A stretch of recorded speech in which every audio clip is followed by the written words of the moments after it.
Hello, I'm Karlyn Lothery, and welcome to the Tip of the Week. This is where we focus on one specific communication issue, give you some quick tips to improve, and you put them to work right away as soon as this video ends. This week we're focusing on diversity and cross-cultural communications.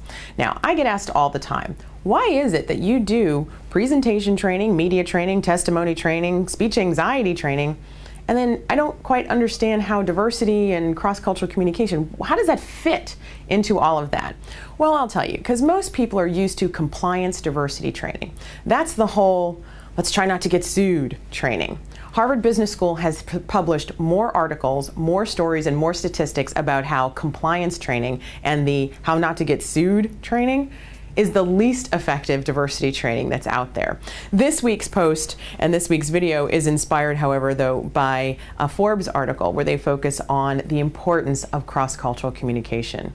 Diversity and inclusion and creating an inclusive environment, both for your customers, for your employees, and any other stakeholders that you may have, really does boil a lot down to communication.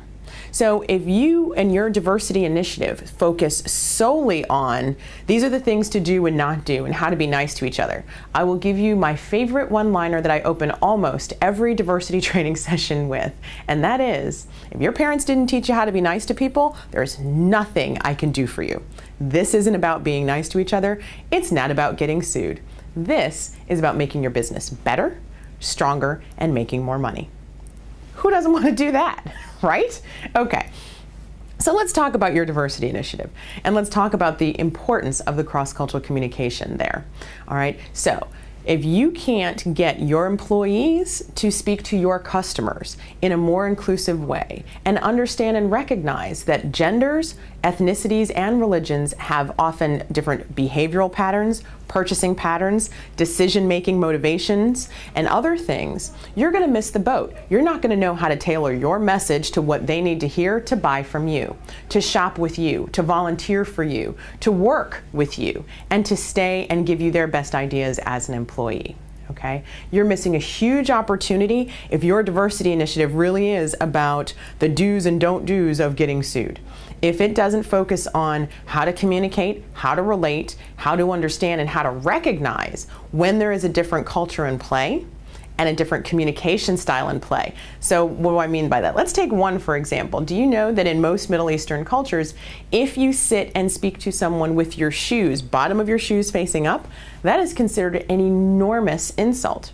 Or how about someone in the Far East and you do too much eye contact? You might be an aggressive salesperson and giving really hard, strict, firm eye contact, and you're used to getting in someone's face because that's what gets them to say yes. You try that someplace else and they're going to find that exceptionally disrespectful, very rude, and they're not going to buy from you, and they're not going to want to do business with you, partner with you, team with you, or work for you. Okay? So recognizing that's the body language piece, there's messaging that's involved, and a large number of other things. It doesn't mean you just translate from one language to another and boom, c'est ça, diversity is done. No, that's not the way it works. You have to learn what cultures appreciate. You have to learn how people relate so that you can have the best team possible. Like it or not, this country is becoming more and more diverse every day, and so understanding your diverse marketplace is going to be essential for your success. If you've heard something here that surprised you, and you heard something here that actually intrigued you and you want to learn more, be sure to hit the subscribe button. Make sure that you see all of our tips of the week. You can also, I do free tips on Twitter throughout the day, so follow me on Twitter. That's Prepare to Speak. And then like us on Facebook. We've got Lothery Associates there on Facebook, and you can get an entirely different set of tips and tools and techniques there as well. Be sure to check out the website, lothery.com. We're here to help you in any way we can, but again, make sure all of your communications are good ones.